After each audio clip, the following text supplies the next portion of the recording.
Hallelujah.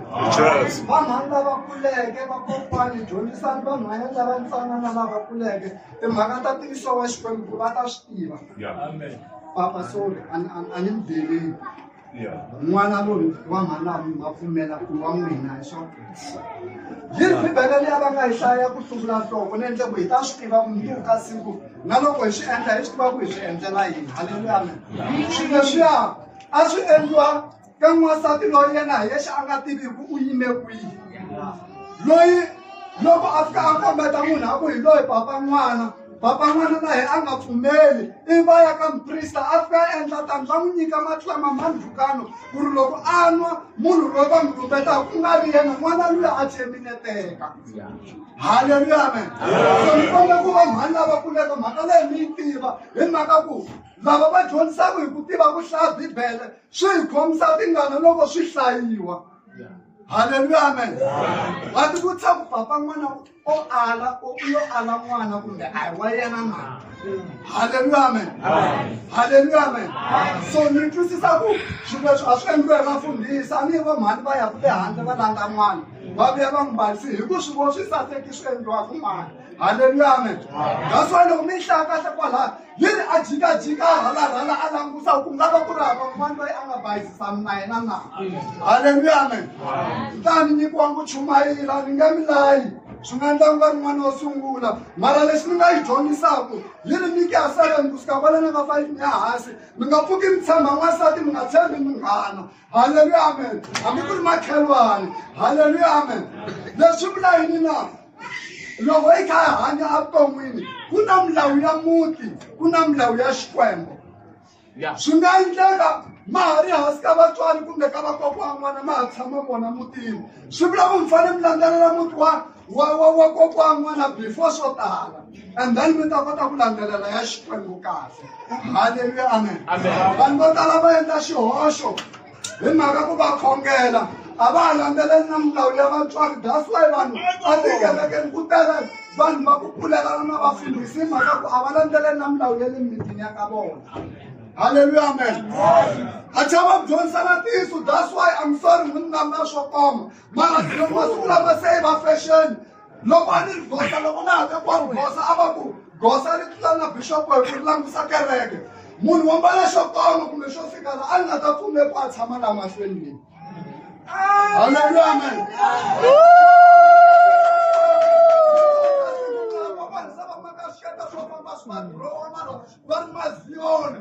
Hallelujah amen.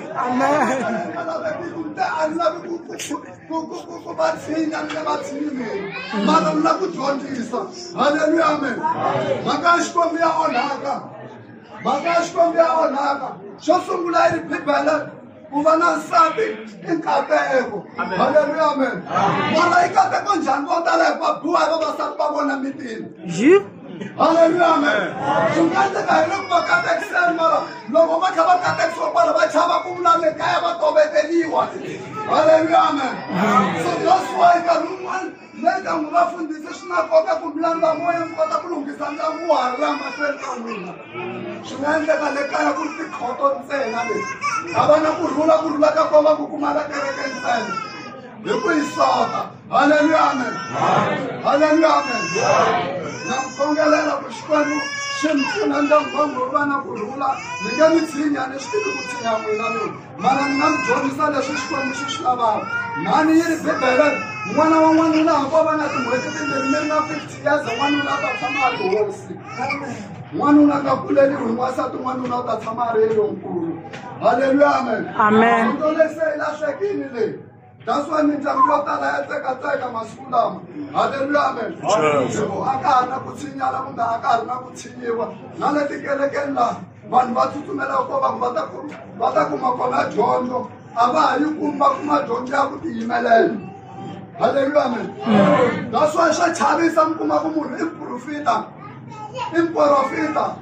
karun'wana a nga nyumi mi kuma ku endle manyala mara a ku loko ni ya kerekeni woyi ni hlamba hi mimunyu swi nge endli nchumu u le ku dyondziseni ka un'wana ni wo loyi a nga le ku n'wi dyondziseni sa u swi tekisa swona loko wo khongela kahle hi vutisa mi ta kuma vanhu vayisati vo tala va nga kerekeni a va basanga vo hlamba hi munyu hi ku va dyondzisiwe hi vaprofita hikuva huwa na vona halleluya amen mhaka leyi ya chavisa papa ni nge mi layi mara xikwembu xi lava ku n'wina mi ya mi ya hlayisa ndyangu wa n'wina xo sungula mi tlhela mi ya kota ku mi hanya mi hanyisana na nsati ivi ku va na milawu ya vatswari halleluya amen loko namuntlha hi khongela hi ku xikwembu xa abrahamu xikwembu xa isaka na loko hi tlhela hi kota rito hi ku vaisrayele vayuda a ko va xivongo swilo leswiya halleluya amen xivongo xi na nkoka laha mi humaka kona mi fanele mi swi tiva ku mi huma kwihi halleluya amen that's why masiku lama ma vona swilo swi le ku tikeni ngopfu a swa ha twisiseki ku swi ya kwihi mhaka ku na le kerekeni ha chava ku vulavula vhangeli ya xikwembu halleluya amen yi ri bibele n'wana u ta dya phehlo na vulombe ku kondza a tiva ku tiva leswo saseka na swo biha ni vulavule mhaka leyi siku rin'wana holova na vafundhisi ni ku swi nga endleka munhu wa lulamami kumbe na kokwani kanyani laha kumbe munhu loyi a nga henhla ka vatswari a nge se swi tiva xo biha na xo saseka vakwani ni vuli swona yes munhu loyi a nga hansi ka vatswari a nge se swi tiva ku hlawula xo biha na xo saseka munhu loyi a nga swi tiva hi loyi a nga hlawula xitandi mhaka se wa tiyimela luya loko pfuka siku o pfuka a kha a vabya papa yena wa swi lava va swi lavi loko a n'wi teka va n'wi yisa tin'angeni ku haku ta ala halleluya amen hi ngo kaneta ntsena mara swa endleka halleluya amen loko wo pfuka u nga koti nchumu swi nge tsani va ta ku tekela decision hi ku ha se yi tiva that's why swi na nkoka ku munhu loyi a nga hansi ka vatswari kumbe a tshama ku hehleni ka hufi ya mutswari va a landzelela swiletelo swa mutswari wa yena halleluya amen halleluya amen mitlangu sweswi yi onhiwa hi vanhu va xisati loko se va tshama veri va mamazala va hlupha a hi yeni ya huma xitandi swi nga se fika na nkarhi wa swona no tshemba ku la swi nga endleka swi nga endlekangi halleluya amen hi mhaka ku vanhu va xisati va lava freedom ku ri va ta kota ku controla mina hayi freedom ku va ta va free halleluya amen vanhu va xisati va lava freedom ku va ta byela n'wanuna ku tlula hi nga vutisi ku tlula ku fika kwihi halleluya amen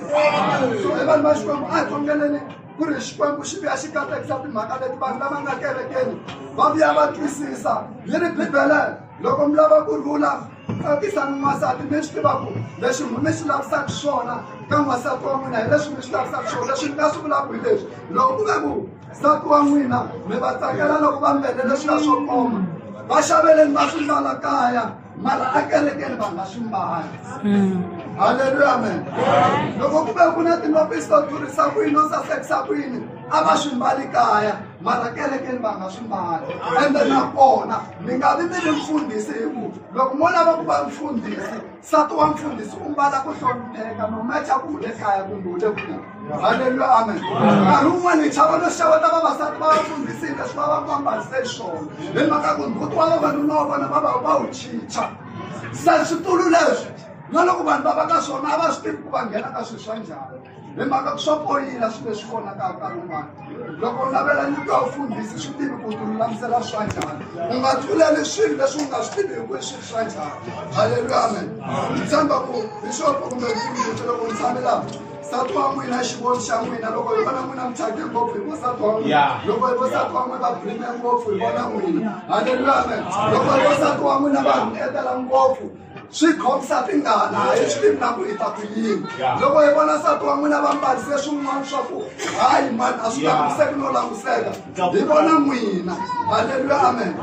halleluya amen aka yinkulu leyi na ku yi vula hi leyi loko ni kota bibele liya ya ku mi nga tshuki mi tshemba n'wansati kumbe nghana swi le ka bibele ka Mika 7 ku fika kwalaha ka verse 5 hi kombisa timhaka ta ku nga tshembi n'wansati kumbe nghana wayi ni vula leswi vanhu vo tala va fika la se va tshemba ngopfu vavasati va vona un'wana na un'wana u na swihundla swa ka vona na swihundla swa vona amahlweni ka tilo halleluya amen hi kuma ku nkarhi wun'wani loko va fanele va pfuka va le mutini va swi tiva vona ku va fanele va fika va khumba ximbitana xihi kumbexani ximbitana lexiya va byela wasati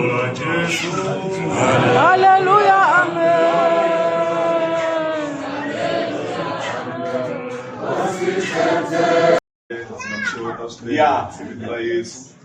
ka kutsonga hata ka vatswari na hinkwavo lava nga la mafusina hambo va nyikisiwe kuyini number 1 va mutsongahata hambo utwa hambo chumayela hambo wayimbelela kutsongahata hi swona swi tshuneta munhu sunga xikwembu a tele vanhu lava ya ku tsutsumeni ka swakudya mara ndzeni ka ha na ku kurisa se xikwembu a xi chuchumu hi sweswo a hosina leswame namuntlha ku na vatswari namuntlha ku na n'wana la nga kona namuntlha n'wana hi ku ya hi nawu wa Moses u fanele a yisiwa kerekeni ku ya amukeriwa vakulukumba mara ku na ntirho wa ku katekisa a hosina leswame leyi vanhu vo tala hi tsandzekaka ku yi tirha hi le hosina leswame n'wana loyiwani u fanele ku katekisiwa hi n'wina tatani Maluleki na mhani Bibele ya loko kwetsima yiri vambirhi va ta wun'we swi lava ku loko ku ri mutini ku ri na mhani na papa mi kuma ku koka mhani ntsena kumbe papa ntsena ku na rhongo leyi nge le ku endlekeni i mhaka leyi fanele ku hi dyondzisa yona ku a kerekeni ya apostoli kumbe kerekeni ya vazalwana hi dyondzisa timhaka ta vun'we a xikarhi ka vanhu vambirhi a hosina leluya kutwa n'wansuna kumbe n'wansati ku ta suka sukela vatswari va yena lava vambirhi va hlangana va va nchumu a va nga ha vitaniwi vanhu vambirhi mara va ta vitaniwa nchumu leswi vulaka ku fanele ku va na ntwanano ku sungula mutini vana va ta kota ku kateka a hosina leluya amen okay xilunghini ncuma vulava nkarhi lowu va nga nyika wona ntsongo wa ntanganyisa mara xilunghini ku na vatswari kuna vakokwani loko hi hlaya buku ya Ruth chapter 4 verse number 12 vulavula hi ku loko se ku ta kumeka n'wana o bete ku tekiwa a nyikiwa kokwani wa yena leswaku n'wana loyiwani a vi wa n'wina mi hlayisa namuntlha a mindyangwini a nga ha khomelani ku vana hi nga vulavula ngopfu hi sayiti ra le ka vapapa vana va hina va kulela ka vamhana vona leswi nga rhongo loko ku ri mari kona swi nga le ku endlekeni namuntlha swi tiveni ku famba ni ma yi lunghisa mhaka leyi a yi tshamisekangi n'wana u fanele ku kulela ka vona hi le hosina leluya amen ayi begi vanhu futhi tsaswa ku a tivi munhu n'wana a kuleli ka vona loko a za ya kulela ka vakokwana kuma ku mhani ku na problem n'wina papa mi le ku tsandzekeni ka timhaka leti xikwembu xi nga mi byela ku rhangela muti hikuva xikwembu xi tshembile n'wina hikuva xi mi nyiki matimba ya ku mi ta kota ku fambisa a hosina leluya amen namuntlha n'wana kona ntsumi ya humelela siku rin'wana ka Josefa hi norho le ka Matewu 2 yini teka xihlangi na n'wana wa xona u balekela gita hikuva loyi se a lava ku dlaya xihlangi u kona wa hanya mara loko se u ta va u fambile hi kona nga ta tlhela ni ku byela ku vuya se a nga ha ri kona hi le hosini haleluya amen Bibele yi dyondzisa ku vamhani na vapapa lava kuleke va fanele va tikhoma va chava ku hlekiwa vanhu lavakulukumba hi vona va fanele ku hi komba ndlela va tlhela va hi dyondzisa ndlela ya ku hanya hikuva vanhu va swi tiva ku khongela mara ku hanya a va dyondzisiwangi n'wana loyiwani u fanele a dyondzisiwa kusuka ka vona hi laha se hi nga ta n'wi vona ku ri vatswari va yena i vanhu va njhani Yesu Kreste loko hi hlaya buku ya Johana 5:19 uri n'wana nga swi kota nchumu a nga swi swi tirhiwa hi tata wa yena mina leswi davula ndzeni ka yini leyi ku kumela mi swi kumaka mani phela hinkwenu hi le ku ka Yesu hi le gwani emoyeni amoyeni swi leswi swi tirhaka kona hi le vulavula mhaka leswaku loko hi hlaya buku ya Genesa 21:1 and 2 verse hi vulavula timhaka ta ku loko Xikwembu xi ta endlela wansati hi ko ku kumeka kun'wana vana va yina vuri kumbe ku twisa mhaka ya n'wana huma kwihi ku na vanhu lava koka vana va nga kumi vana nga kuma n'wana nga komelangi mara se ka ku vulavula hi ku n'wana hi yexe huma kwihi wo komberiwa kumbe a nga komberiwangi mara n'wana u huma kwihi ku vulavula ekana vulavuriwa hi penina na ana mara koca n'wana ku ondzokeni un'wani ku na khombo ka vanhu lava se va nga na swihlangi namuntlha swihlangi swa vona swi keteriwile ku ve le ku khoneni ka lava va nge se tshama va swihlangi ku ze khongeliwa ku ze ku dyondziwa xikolo ku graduate-iwa n'wana vuya ta tshama na tiphakexini hi mhaka ya n'wina mutswari hi ku mi le ku naveleleni ka van'wana swo ka swi nga ri kahle loko hi hlaya buku ya Matewu 7 verse number 12 hi leswi mi rhandzaka ku swi endliwa ka n'wina na mu swi endleni ka van'wanyana Bibele ya n'wana ku tsima hi dyondzisa ku masungulo ya vutlhari hi ku chava Xikwembu i dyondzo leyi fanele ku hi nyika n'wana namuntlha vana va le ku yisiweni eswikolweni swa le ti-boarding school va le ku dyondzeni swi va kahle va tiva xilungu mara va dyondzisiwa ku masungulo ya vutlhari hi ku chava Xikwembu ku na problemi ka vana valava loko se va huma va va dzaha timbangi va va dzaha swidzidziharisi va vuya va nga ha khomangi leswi n'wina a mi swi expectini ka vona hi mhaka yini na a va dyondzanga ku sungula ku lava Xikwembu ku sungula loko hi hlaya buku ya Deuteronomy 6 verse 5 Moses a byela vana va Israyele ku ka timhaka hinkwato leti fanele ku ti endla xo sungula i ku rhandza Xikwembu Yehovha Xikwembu hi mbilu ya wena na mihleketo na ku titwa ka wena Yesu Kreste u veka 22 verse number a hlaya ku vanhu a va tivi Xikwembu ku sungula ku ri na swilo hinkwaswo namuntlha vana va yisiwa swikolweni vatswari va va katekisi vana va yisiwa swikolweni a va dyondzisi ku hanya ku na vutomi ku na vukhongeri hi that's why ku na problem vanhu loko hi mbali majazi hi le ka order hi le xikolweni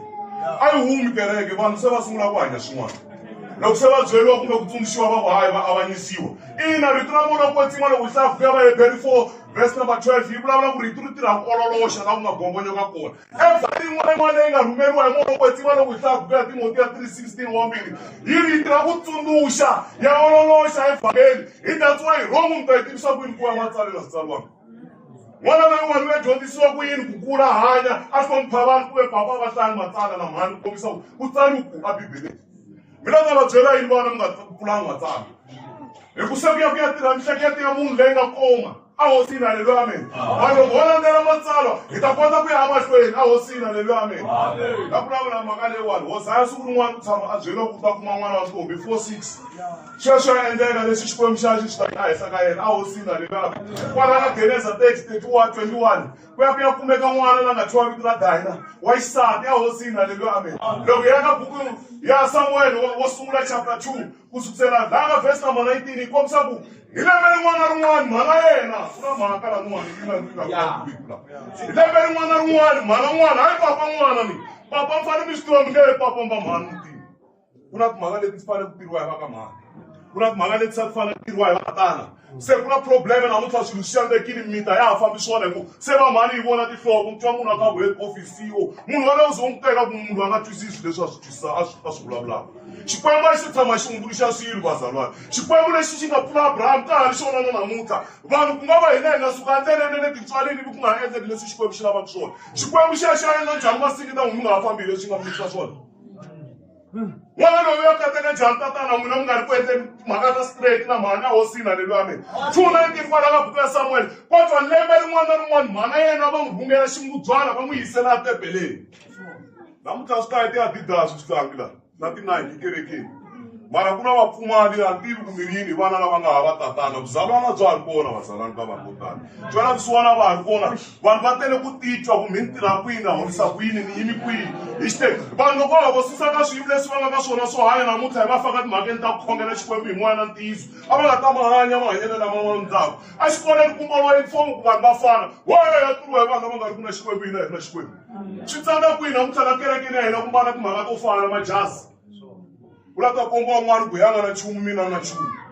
a hosini haleluya amen vanhu rhungela n'wana loyi hi lembe na lembe hambi that's why bibele yi ku hi lembe na lembe loko kokwana ana va yisela Samuel ximubyana i ku n'wana wa kula hi lembe na lembe loko se mu rhumeli lembe leri loko se a kula leri ta mu rhumela xin'wana n'wana u ta kota ku swi tiva bibele ya loko Timothy so 22 verse number 6 yi loko wo dyondzisa n'wana kumbe jaha ra ha ri tsanana ku leswi ku fambisiwa swona na hambi mo lova n'wina u ta sala a khomeleli lahaya ku mina ni dyondzisiwe ku Yesu Kreste loko a ta misaveni u fika ku xikwembu ku nga tata wa mina u dyondzisi ku ni famba hi leyi ndlela a hosini haleluya amen mhaka leyi lava ku yi vulavulanisiyela van'wana i ku a hi hundzukeni vazalwana ku fuma ka matiko ku tshunele mhaka leyi dyondzisiwile u huweleni Johana phela hi na nkateko Johana a huweleni a ri handle ka switandi a mananga vanhu va suka va ya laha a ri kona va ya twa rito tona leri ri nga vulavuriwa ka buku ya Amosi namuntlha vanhu va ha ri hava a hosini haleluya amen kodwa famba ka tiko leri nga nonohisa tinhamu u ya va byela huwelela mara va ta twa va nga twisisi va ta vona va nga vonisisi hi datswa loko u heta un'wana mudyondzisi ku dyondzisa n'wana la ku yima ntlanga ku ye u tiva mpfula un'wana ende swi rhongo kerekeni ya hina ku loko se un'wana a dyondzisa why wena u nga yimi ku vulavula leswi u nga rhumiwa swona swi la ta hi dyondzisa ku vanhu vo tala hi le ku rhumiweni hi vulavula hi ku lowo sungula u vulavula yini mi ni ta fika ni ku yini hi le hosini haleluya amen na vulavula mhaka leyi leswaku vanhu a hi hundzukeni tatana Maluleke xikwembu xi mi katekisa na n'wana wa n'wina mi nga suki mi ya handle mi ya lava swigangu hi ku loko se mi ya lava swigangu swi endleka mi ya hlangana na munhu loyi a nga n'anga ivi n'wi vuyisa mhani a mi ta va chela moya wa mabin'wini va hlupheka strongo ku titwa moya hikuva profita va kona vona u nga titha njhani ku munhu a nge le ku lungheni wo khanga lungu ri profita u lava ku titha njhani ku munhu wena hosi lo ni khongela a wu lungi mi ta titwa y'wana Maluleke ku vanhu va na 2 3 4 laha handle laha mara munhu a yima fika ku moya wu ri vafundhisi mi ri kona mi chuhile a ntirho nga chasiwa yini ku byela munhu wayo tshama hansi loko endleni ka swona ma vona ntirho wa xikwembu a wu fana na ntirho wa ka Magagani kumbe wa ka Maluleke ntirho wa xikwembu i ntirho wa ka xikwembu ende na wun'we bibele leyi hi hlaya ku yi suka ka Geneza ya fika kwihi ka Hlawutelo na namuntlha ka ha ri yona na sweswi yi tsariwile hi bibele mara namuntlha ka ha fambiwa yona mara sweswi maendlelo ma hina a ma cincangi na hava wa magoda Woteka mfana mubeka mkhamisa kumisa lo yangani kwendini ka swona. Kumfaka exitulwini ku tirha kahle mangichava. Why nga tirhi ntirho wa straight vana lava va kota ku kateka. Dyambu ro hisa mahala pfula ingani why? Vana va tsala va vulavula loko se dyambu ri hisa so ku fanele ku na mpfula. Loko mi vona misinya yi hundzuka yi va green swi tivele leswaku ximumu xi tshunerini. Mara vanhu hi tsandzeka ku twisa minkarhi leyi hanyaka ka yona. 5:16 buku ya vaheveri yi vulavula timhaka ta ku hatiselani minkarhi. Hatiselani minkarhi i mani hatiselaka minkarhi la. Vaefesa 5:16 i mani hatiselaka minkarhi ku fuma ka matiko masiku ma bihini. Vakolosai 4 verse number 5 i mani a nga le ku hatiseleni ka minkarhi masiku ma bihi. Hi kota ku twisa ku hi ri Bibele ku fuma ka hosi Xikwembu ku ta humelela ku fana na loko se wansati a fanele a ntshunxeka wa nga ri tivi siku na nkarhi na minetse. Siku nga ta va ku tsakiwile ku ta biwa nkulungwani ku ta ku tekiwa ku tekisiwa hi laha se ku onhaka lokukulukumba ku nga ta huma vanhu vanhu ka namuntlha hi relaxile jebu laha ka ha hetiwa hi ta kota ku biwa a hi swi tivi Kreste a nga ha no fika sweswi a nga nghena Kreste a ri laha hina na vulavula mhaka leyi hi ta siyela van'wana ma vona loko mi teki so n'wina a mi hambanyisiwi mhana n'wina na nsati na vona a va hambanyisiwi na n'wina hi mhana vona ndyangu wa tala yi xandekile ende ku na problema hi vulavulile mi tekeni n'wansati mi tekela n'wina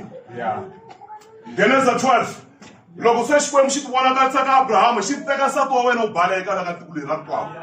hi ku na se ni nga ku lunghisela kona hi laha lava ku ya ni ya ku katekisa kona a hosini halleluya amen vanhu vo tala va la kurhula ni le ka vona papa hayi phela papa yi te hi nga suki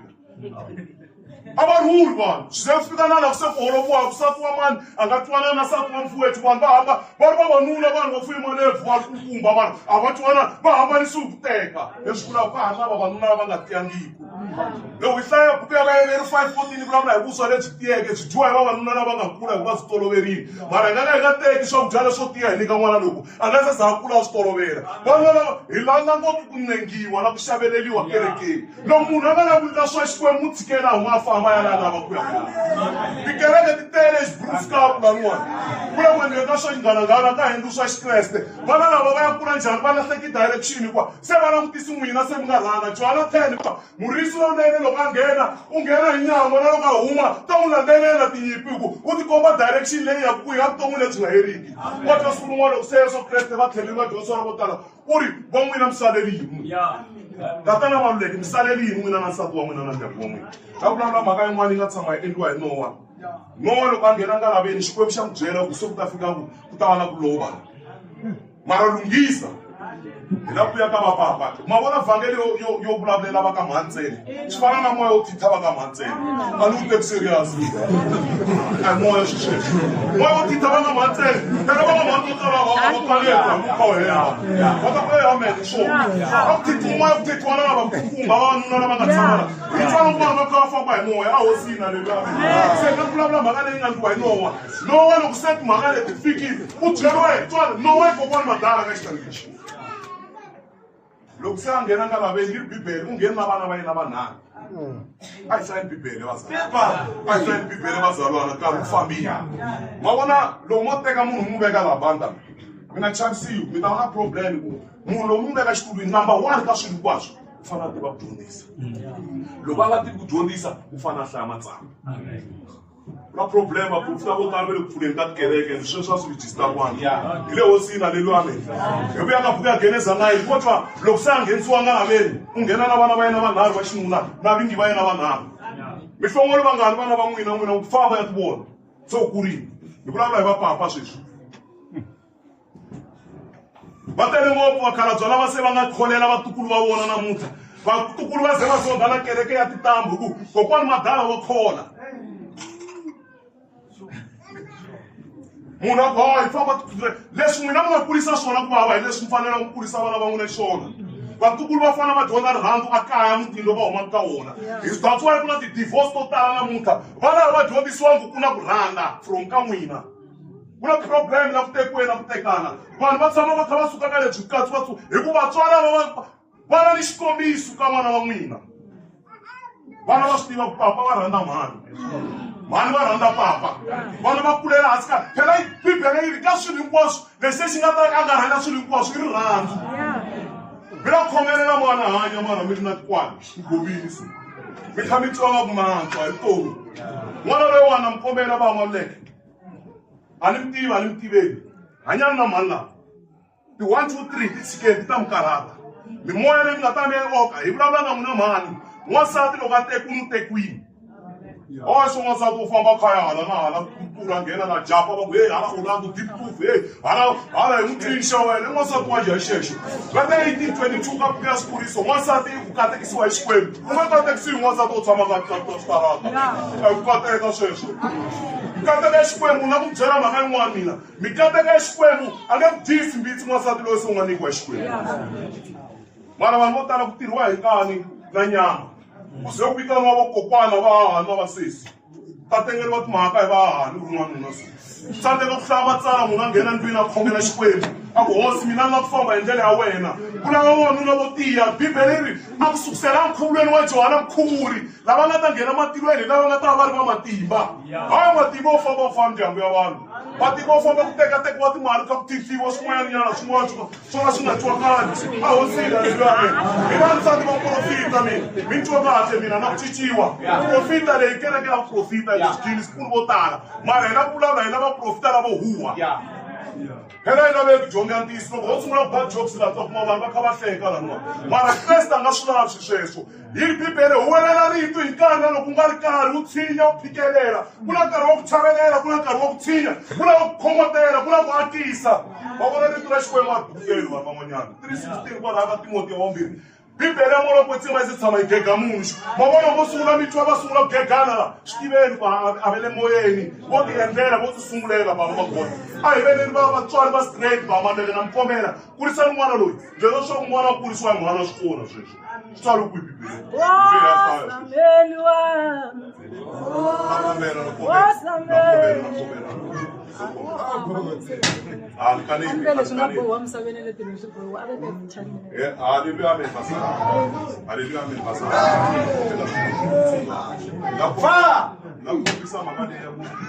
papa lava